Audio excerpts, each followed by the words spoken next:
নমস্কার বন্ধুরা, মিতা কিচেনে আপনাদের সবাইকে স্বাগত। অন্য দিনের মতো আজও এক নতুন রেসিপি নিয়ে আপনাদের কাছে চলে এসেছি। আজ আমি আপনাদের সাথে শেয়ার করব ভেজিটেবল চপ। আমরা এই চপ যে কোনো তেলে ভাজার দোকানে কিনে খেয়ে থাকি।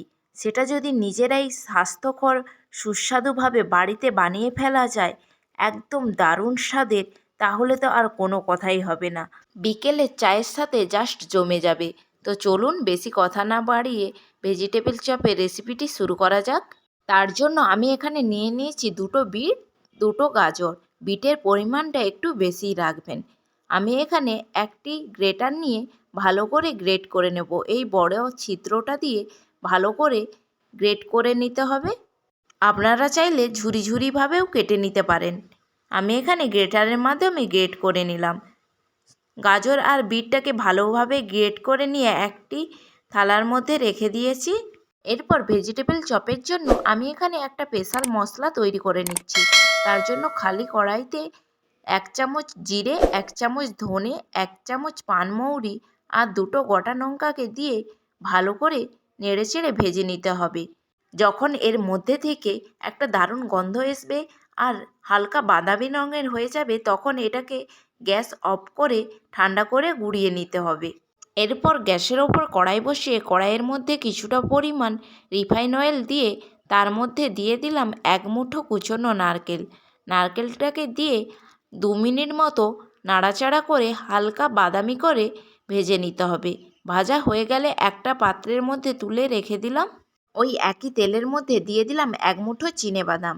দেখুন এখানে আমি বাদামটাকে 2 টুকরো করে ভেঙে নিয়েছি। তেলের মধ্যে 2 মিনিট নাড়াচাড়া করে হালকা বাদামি করে ভেজে নিয়ে তুলে নিলাম। কড়াইতে আমার 2 চামচ মতো রিফাইন অয়েল ছিল, তাই আর তেল দিলাম না। ওই তেলের মধ্যেই দিয়ে দিলাম 1 চামচ 5 ফোড়ন আর 1.5 চামচ গ্রেট করা আদা। আদাটাকে দেওয়ার পর 2 মিনিট নাড়াচাড়া করে আদাটাকে ভেজে নিতে হবে। আদাটা ভাজা হয়ে গেলে এর মধ্যে দিয়ে দিচ্ছি 3টে কাঁচা লঙ্কা কুচি।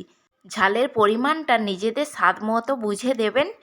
আদা আর লঙ্কা থেকে একটা গন্ধ বেরিয়ে এলে এর মধ্যে দিয়ে দেব আগে থেকে গ্রেট করা বিট আর গাজর। এরপর হাতা দিয়ে নাড়াচাড়া করে ভালো করে মিক্সড করে নিতে হবে। 2 মিনিট নাড়াচাড়ার পর দেখুন অনেকটাই কমে গিয়েছে। বিট আর গাজরটা আরও তাড়াতাড়ি নরম হয়ে যাওয়ার জন্য আমি এখানে দিয়ে দিলাম 1/2 চামচ লবণ। দিয়ে ভালো করে মিক্সড করে আরও 2 মিনিট নাড়াচাড়া করে ভেজে নিতে হবে। নুন দেওয়ার ফলে আরও 2 মিনিট পরে দেখুন আরও অনেকটাই নরম হয়ে গিয়েছে। এরপর এখন এর মধ্যে দিয়ে দেব আগে থেকে ভেজে রাখা সেই গুঁড়ো মশলাটা। পুরোটাই এর মধ্যে দিয়ে ভালো করে মিক্সড করে নিতে হবে।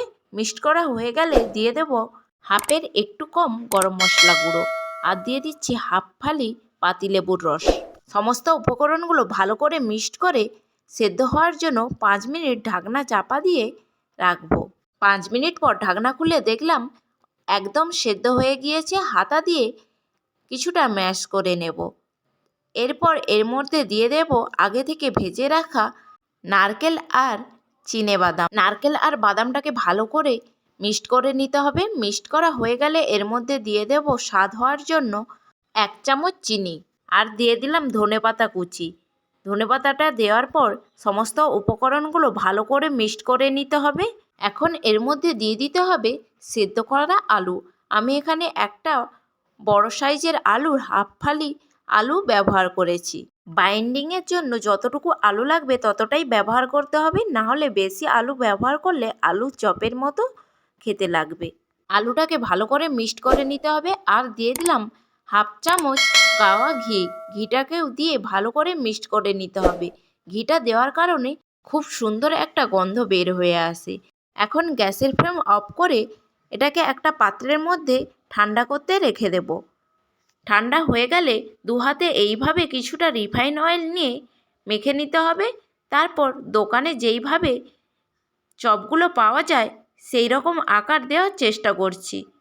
সেই রকম আকারেরই চপগুলো আমি তৈরি করে নেব। দেখুন আমার একটা চপ এখানে রেডি হয়ে গিয়েছে। সমস্ত চপগুলোই আমি একইভাবে রেডি করে নেব। দেখুন এখানে আমি সমস্ত চপগুলোই একইভাবে রেডি করে নিয়েছি।